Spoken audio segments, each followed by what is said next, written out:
Fala, gente bonita, e aí, tudo bem com vocês? Vamos para mais um estudo? Que legal, é uma maravilha. O vídeo demorou a sair um pouquinho, mas saiu, viu, gente?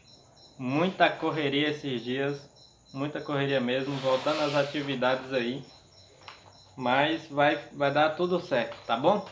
Para você que ainda não se inscreveu no meu canal, eu peço para que você se inscreva. Sou muito grato a você também que já se inscreveu. Que você se inscreva e que você também ative o sininho de notificações. Se você gostar do vídeo também, você pode estar deixando o seu like, tá bom? E você também pode compartilhar com seus amigos aí para que eles também possam conhecer um pouquinho mais sobre a palavra de Deus.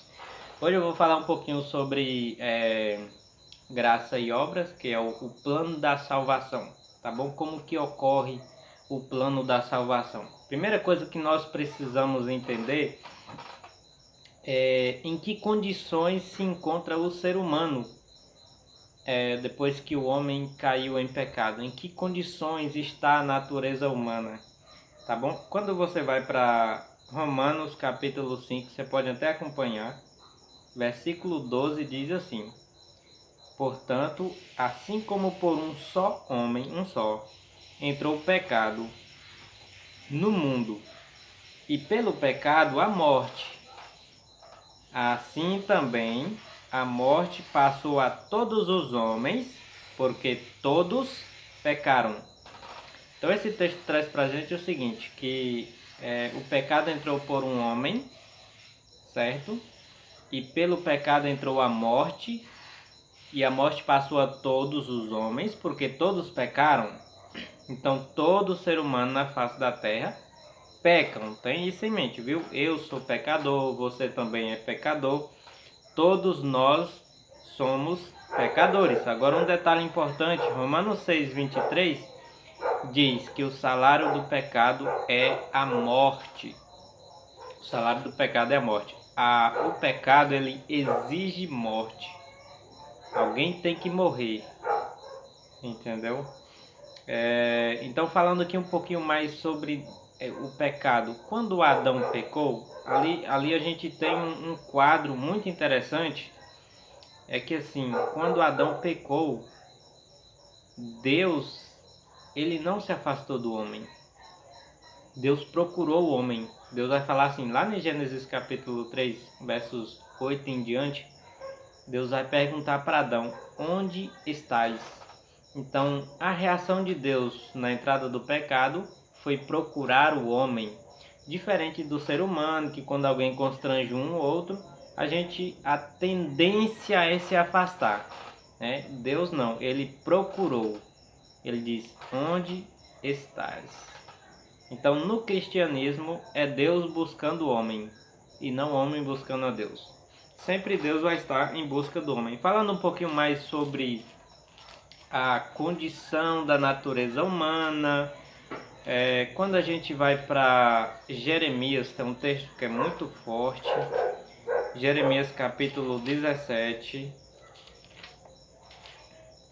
um versículo 9, diz o seguinte: enganoso é o coração, está dizendo que o nosso coração é enganoso, mais do que todas as coisas, e desesperadamente corrupto. Quem o conhecerá? Olha que texto interessante. Ele diz duas palavrinhas aqui que são chave.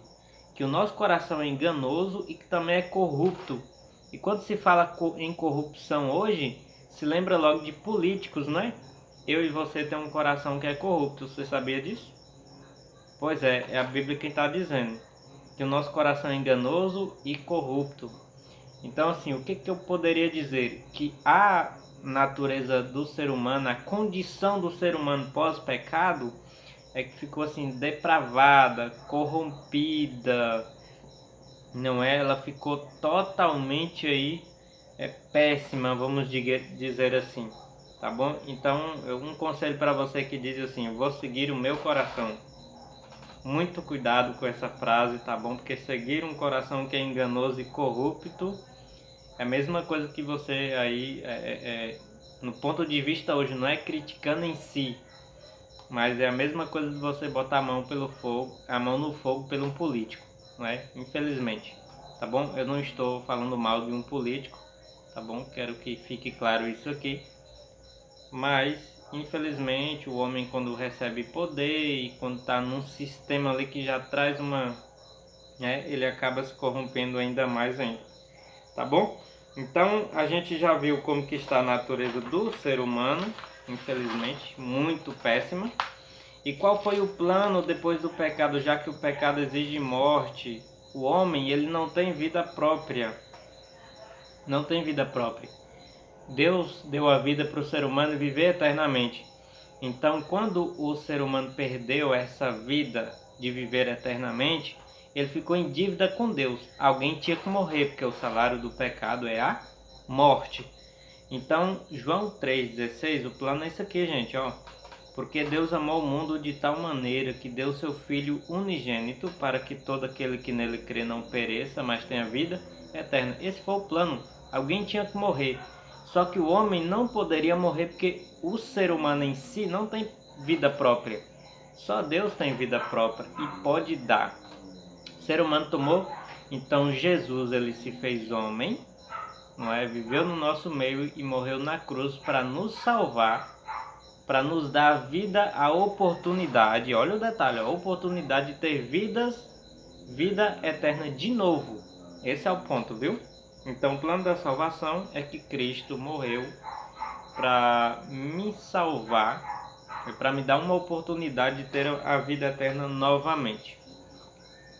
Tá bom? Então agora a pergunta que eu poderia fazer, para a gente já encerrar aqui, duas ou três perguntinhas para a gente encerrar, mas 3 textos. Se a natureza do ser humano ela está tão ruim assim, tão pecaminosa, é triste, é dura e triste a realidade, quem é que pode mudar? Então, 1 Samuel 10,6 diz assim: o Espírito do Senhor se apossará de ti e profetizarás com ele, e tu serás mudado em outro homem. Tu serás mudado em outro homem. Então esse texto mostra pra gente que aquele que pode mudar a natureza do ser humano não sou eu mesmo, é o Espírito Santo. O Espírito Santo é aquele que muda a natureza do ser humano. E uma próxima pergunta que eu poderia fazer é: a salvação depende das nossas boas obras? O que é que você acha? Você acha que a gente fazer boas obras coopera na salvação, sim ou não? Hã? Responde aí, sim ou não? Coopera ou não coopera? Então vamos pegar um texto que ele vai responder melhor pra gente. Efésios capítulo 2, versos 8 e 9. Ele é chave, ele tem vários outros textos, mas eu vou ler apenas esse, tá bom? 8 e 9 diz assim: porque pela graça sois salvos. O texto começa dizendo que nós somos salvos pela graça, mediante a fé, que é um método de salvação pela graça, é a fé. E isto não vem de vós, ou seja, essa salvação ela não vem de nós. Então eu não posso fazer nada para que coopere, a não ser entregar a Deus um coração contrito. É dom de Deus, é dom, é presente. Algumas Bíblias trazem já versões presente. Agora o verso 9 é mais interessante ainda. Diz assim, ó: não de obras, para que ninguém se glorie. Então esse texto deixa duas coisas aqui pra gente. A salvação é pela graça, como muitos já sabem, mas ela não depende de obras. Opa, e agora? Como é que eu faço com as obras? Algumas pessoas têm muita dúvida em relação a esse texto, esse tema, né? A salvação depende das obras, sim, não. Não depende. Nós somos salvos pela graça, unicamente pela graça. Nada que eu faça para adquirir salvação não está certo, e eu nunca vou conseguir alcançar a salvação por méritos próprios. Estou colocando aqui mais claro. Então, como que eu entendo a questão da graça com as obras? O praticar das obras, nós temos que entender o seguinte, que o praticar das obras não é para mim ser salvo, é porque eu fui salvo. como resultado da salvação, eu pratico boas obras. Então esse aqui é o ponto, tá bom? Então eu fui salvo em Cristo Jesus, a partir daí eu pratico boas obras. Mas eu pratico como resultado está em Cristo Jesus, né? Como resultado da salvação, eu pratico porque eu fui salvo. Esse é o ponto. Então eu não pratico para ser salvo, eu pratico porque eu fui salvo. Então a salvação pela graça, devemos colocar cada coisa em seu lugar. E as obras como resultado da salvação, tá bom? Tenha isso em mente e você não vai cair no erro aí, tá bom? Somos salvos pela graça e Cristo mesmo ilustrou isso a respeito sobre a videira. Ele é a videira, nós somos os ramos. Aquele que está ligado a ele, esse dá frutos. Então só pode dar fruto quem está ligado a ele, percebe? Então não dá fruto para estar ligado a ele, está ligado a ele para poder dar os frutos, certo? Então não pratico boas obras para ser salvo, mas porque eu fui salvo como resultado da salvação, eu pratico boas obras. Tá bom? E o último texto que eu queria deixar para vocês, eu espero que vocês entenderam aí, plano da salvação, Cristo morreu e ele vem nos dar a graça. Então o que é que eu devo fazer para poder ser salvo? Em Hebreus capítulo 5, versículo 9 diz o que é que a gente precisa fazer. Simplesmente isso aqui, gente, ó. E tendo sido aperfeiçoado, tornou-se o autor da salvação. Quem? Cristo Jesus, tornou o autor da salvação eterna para todos os que lhe obedecem. É simples.